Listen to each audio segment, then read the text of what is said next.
Tá sentindo muito calor aí, mulher? Como é que você está? De calor. Como é que está esse hormônio estradiol no teu cérebro que te faz com um comportamento vulnerável? Hoje, calor, frio, mas na maioria das vezes a temperatura corporal sofre muitas alterações e sofre alterações para o calor. Desregula aí esse sistema aí, que o hipotálamo, a gente diz que o hipotálamo, na maioria das vezes, é ele que decide tudo isso, né? Então, os cientistas acreditam na realidade que o hipotálamo, ele tá ficando doido, tá ficando maluco. Tá ficando doido, uma sudorese, uma noite mal dormida, né? Suor o tempo todo, mulher. O tempo inteiro suor. Deixa a gente cansada, deixa a gente estressada, né? Suor derramando, desperta na noite, insônia. Tem coisas aí para melhorar? Vamos ver no decorrer desse vídeo o que a gente pode fazer para melhorar, né? Dá para injetar um estradiol, não, assim, no cérebro diretamente, para ver se a gente consegue aí menos oscilação e deixar o hipotálamo numa sensação, né? Uma glândula que está no cérebro, né? Ele que controla tudo isso, né? Aí às vezes eu fico assim, hipotálamo, dá um refresco aí, dá um refresco, né? Porque apesar de fazer TRH, tudo vai acontecendo, né? Não deixou de acontecer porque eu estou fazendo TRH, né? É necessário. As mulheres às vezes falam assim, eu faço TRH, terapia de reposição hormonal, e acredita que não precisa fazer mais nada. Aí volta sempre lá no médico que prescreveu o TRH, endocrinologista, ginecologista, a gente tem visto aí até nutrólogo, né? Prescrever, e a gente aqui não vai questionar quem é que tá com essa possibilidade, porque quem cuida da menopausa, né? Não tem, simples assim. Porque a menopausa, por exemplo, a gente está falando aqui de o estrogênio ser volúvel no cérebro e ele também está em outros órgãos. Então quem cuida? Qual a especialidade? A especialidade é tua, você que tem que ser aí a gestora desse processo, dessa fase aí, tem um comportamento tão vulnerável, né? Por conta da baixa estrogênica. E quando a gente aprende a fazer a gestão, quando a gente aprende a lidar com tudo isso, não só de conhecimento, mas de habilidades, né, ferramentas, práticas, exercícios que a gente pode fazer, que muito soluciona, atravessar essa jornada, essa fase. E aí o hipotálamo, ele é, de fato, o que dá solução para esse problema, né? Mas ele tá maluco ou não? Teu hipotálamo aí, mulher, tá maluco ou não? Se você ainda não segue o canal, tem mensagens boas aqui para você e encaminha para uma mulher que também precisa desse esclarecimento fácil de entender. Teu hipotálamo tá maluco ou, além de perder, né, totalmente o controle da temperatura interna do corpo, a gente vê também que não é só isso, né? E a regulação do sono eu acho que é uma das piores fases da mulher, né? Qual mulher que dorme, deita e daqui a alguns minutos, né, poucas horas já está despertada como se não estivesse dormindo, como se nada tivesse ali acontecendo, né? Acorda do nada no meio da mesa e aí os pensamentos vão para todos os lugares, né? E aí é onde, ao invés de buscar soluções, essa mulher ela vai buscar só problema, né? E já acorda exausta, vive naquela exaustão. Sem contar que a gente já viu aqui em um dos vídeos o que o estradiol também, quando pendura a chuteira, acontece, né? Principalmente a baixa energia. E aí sofremos alteração no ritmo, no padrão de sono. E como essas regiões do cérebro se comunicam, né? Calor, sono, inquietação, ansiedade, né? Porque tem a amígdala, que é a vizinha, que cuida das emoções, né? A gente tem o hipocampo, que cuida da memória. Tudo isso é um bando de fofoqueiro, né? Um tomando conta da vida do outro. Um tentando aí se adaptar à baixa estrogênica e um fazendo fofoca do outro aí, tentando aí amenizar, mas deixando tudo muito diferente acontecer no nosso cérebro. E a gente vai aí até se perturbando com isso, né? Precisa ficar atenta, mulher, porque essa fase você não está enlouquecendo. Quem está enlouquecendo é o hipotálamo. Ele é que está enlouquecendo. E acontece também com o córtex pré-frontal, porque ele também é vizinho aí. E ele é responsável pelo pensamento e pelo raciocínio. Olha como dá para confundir tudo, não é? A amígdala, a emoção, pré-frontal. Ele é responsável pela memória. É uma dança grande aí, né, mulher? É uma dança grande, o baile é grande. E o mesmo você vai sentir a sua mente envolta por uma névoa mental, que vai fazer você esquecer palavras, né? Tão interessante. estava jantando com a minha família, e aí eu estava mastigando, né, alface. E estava adorando aquele sabor, aquela água do alface, e assim eu comentei. Nossa, o azeite sai uma água, e eu percebi aquele silêncio, né? Ninguém me criticou, ninguém me julgou, que eu estava falando errado, que eu tinha trocado, mas senti aquele silêncio acolhedor. Né? E aí logo eu percebi, eu falei, gente, eu falei azeite? Falou. Ah, sim. Mas vocês entenderam que era alface? Porque eu estava comendo alface na frente de todo mundo, né? Sim, mãe, a gente entendeu. E aí a gente percebe até que esse acolhimento, o quanto é importante, né? Sabe aquela coisa de você ficar procurando o celular, uma coisa constante, procurando algo que você viu naquele lugar e você não lembra onde deixou a chave, celular, computador, bolsa, você não sabe onde colocou. Né? Isso aí é bem perturbatório, né? Parece que os objetos se esconderam da gente, né? Ok. Mas quando a gente dá uma olhada assim, né, nesse cérebro, mesmo sem conhecer a anatomia, mesmo sem conhecer a fisiologia, a gente vai olhar que isso tudo tem uma origem, né? Nós fomos criados assim, e eu aceito que dói menos, mas uma aceitação com compreensão, ela não dói. Ela é confortadora, porque o conhecimento traz a liberdade, né? De você agir, de você atuar, de você procurar a rede de apoio que você precisa. Isso aí é muito importante, né? As mudanças cerebrais que vimos, né, elas refletem as tentativas do cérebro de se melhorarem. O cérebro ele vai encontrando um refúgio, ele vai se entrosando com esses vizinhos, que a gente falou aqui, a amígdala, pré-frontal, hipotálamo, eles vão hipocampo, eles vão se reunindo, vão conversando um com o outro. E eles vão também se identificando. É como se o cérebro tivesse uma tentativa de lidar com consequências da perda do estradiol. Ele vai se organizando. E os mecanismos de defesa são reduzidos por um tempo. Isso alivia um pouco a gente, né? São reduzidos por um tempo. Existem aí mudanças químicas também, que a gente vai falar aqui agora, e também do metabolismo do cérebro. O que é isso? Isso é porque é para te dizer que podem desencadear sintomas da menopausa e tornar o cérebro de mulheres com mais vulnerabilidade a uma série de problemas. E aí, os problemas que mais estão afetando, o que eu tenho visto aí, é o declínio cognitivo e a depressão. A menopausa é mais do que suas desvantagens, né? A gente não pode só olhar para o lado errado da menopausa, né? Para o cérebro do hipotálamo maluco da menopausa.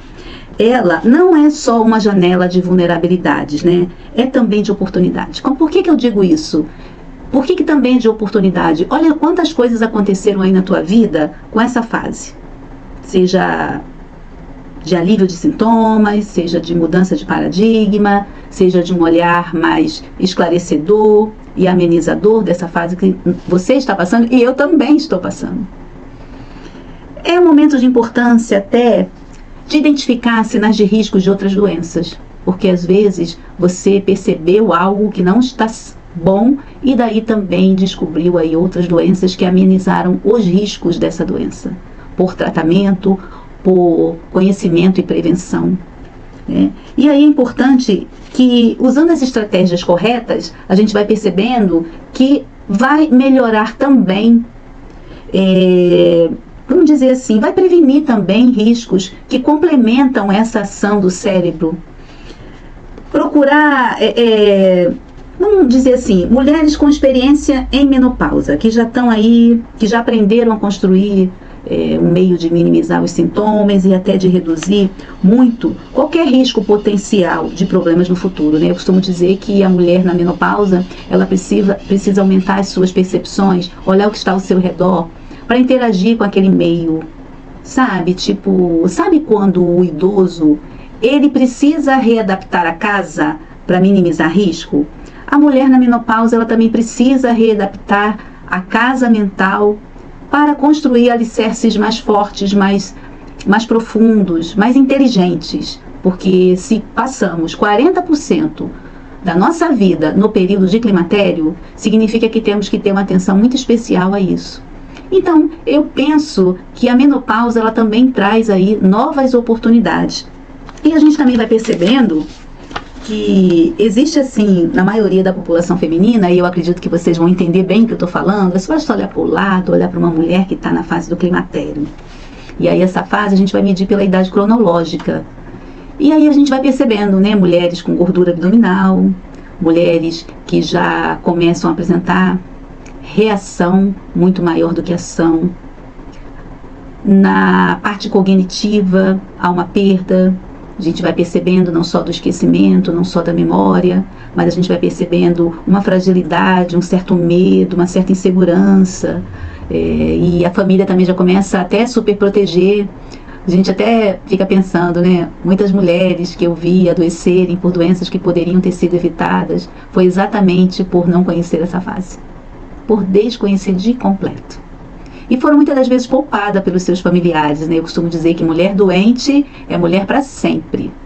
É para sempre, porque ela é sempre poupada. E ela já começa a ser poupada quando a família também não entende esses sintomas, e aí acabam também levando essa mulher a se tornar vítima de algumas questões, porque começam a aparecer outras doenças e os riscos também aumentam nessa fase do climatério. Então são elas hipertensão arterial, demência, AVC, câncer, doenças respiratórias, ansiedade, depressão, que já virou doença crônica no nosso país, né? Já tem até CID, de tão comum que já foi evidenciado, e acomete mais as mulheres do que os homens, né? A ansiedade e a depressão, por isso um número maior de mulheres.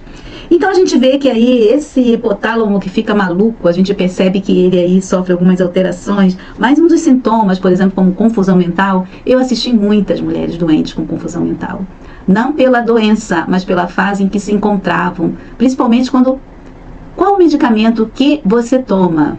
Ah, não sei, peraí, quanto tempo a senhora toma? 20 anos, peraí que eu vou ver o nome, né? Aí eu já percebo que ali já tem um esquecimento, né?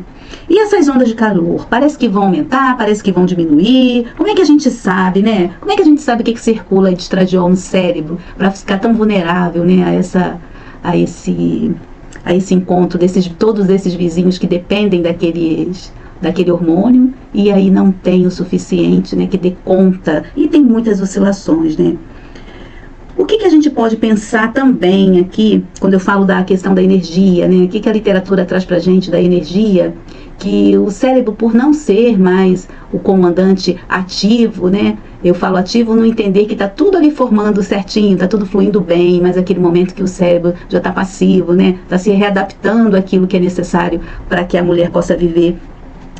Tem sim, a gente vai em imaginologias, que eu vi de algumas pesquisas, aparece a massa cinzenta, né? Que aí a gente já pode dizer que aquela imagem, o médico especialista, o radiologista, já tem ali noção de que alguma coisa acontece naquele cérebro da mulher no climatério e menopausa. E aí a massa cinzenta, né? A mulher começa também a querer saber, a investigar, né? Eu tenho uma amiga que ela já está com 60 e poucos anos, e ela se deparou com uma imagem de uma ressonância que estava demenciada. E ela se assustou com aquilo, que ela pediu para o médico mostrar o que estava acontecendo, né? Aquela massa cinzenta na imagem dela, né? Ela estava com início de Alzheimer, né? Então, assim, se a gente for levar o caso para a medicina, vão ter muitos sintomas aí, muita coisa, cada dia aparece né? Uma tempestade de sintomas, mas o que a gente vai entender aqui? Que de fato há alterações no nosso cérebro, que de fato a gente tem ondas de calor. E por que nós temos ondas de calor? Hoje aqui nós já aprendemos. E tem como contornar isso, Flávia? É possível minimizar esse sintoma? Principalmente quando ele é muito incomodativo, né? Ele perturba o sono, ele perturba o dia da mulher, né? A mulher fica praticamente improdutiva no dia em que se sente assim, mais cansada, mais exausta, até porque também tem perda de energia. É procurar um médico que possa ajudar. Não com paliativos, mas com tratamento, sim. Por que eu digo isso? Porque a terapia de reposição hormonal vem trazer, né, muitos recursos hoje para essa mulher que passa por esses constrangimentos, né? Porque é um constrangimento. Muitas mulheres aí não querem sair de casa, tomam 5, 6 banhos por dia, né? E o ideal, terapia de reposição hormonal. Não posso fazer, Flávia, meu médico não indicou porque os meus riscos são maiores que os benefícios. Tem os tratamentos paliativos. E a gente fala desde um simples chá até todo o autocuidado, né? Alimentação, exercício físico. E esse sistema do hipotálamo, ele também vai interferir no sono dessa mulher. E aí já coladinho a gente tem aí o calor, essa temperatura corporal, porque o hipotálamo ficou maluco, e a gente tem aí também o sono que é prejudicado. E são duas alterações muito importantes na vida da mulher. E aí tem sim, tem os fitoterápicos que auxiliam, tem atividade física, como eu já falei, a alimentação é muito importante, por exemplo, uma mulher que tem ondas de calor, vai tomar, por exemplo, café, né, que vai esquentar mais ainda, pimenta, alguns alimentos assim não são indicados para mulher com ondas de calor, principalmente no verão, que vai trazer muito mais prejuízo, né? Eu já vi mulheres rolarem no chão, assim, não aguentarem aquele mal-estar, aquele fogo, aquela agitação que dá na mulher, né? E tá tudo bem. Isso também passa, né? Isso também passa. A gente vai passar por isso. E aí, o que a gente vai gerar de oportunidade nisso? Qual oportunidade que eu tenho? O que eu posso me melhorar nesse momento, né? Posso trabalhar também a minha respiração, né? Posso trabalhar também, né, a paciência. Posso trabalhar também a esperança de que isso vai passar, porque vai passar, né? Tem pesquisas que é uma fase. Assim como houveram outras fases da nossa vida, o climatério também é uma fase, vai passar. E tem pesquisas, né, sobre mulheres em pós-menopausa que trazem tanta alegria, tanta empatia, por ter passado por um momento tão especial. E aí tem os benefícios, Mas aí a gente não quer ser a mulher nervosinha depois de uma modificação aí no nosso cérebro, não é? Alterações do nosso cérebro. Não, a gente quer ser bacana, né? Encaminhe esse vídeo para uma mulher que precisa e foi muito bom estar com essa conversa aqui com você.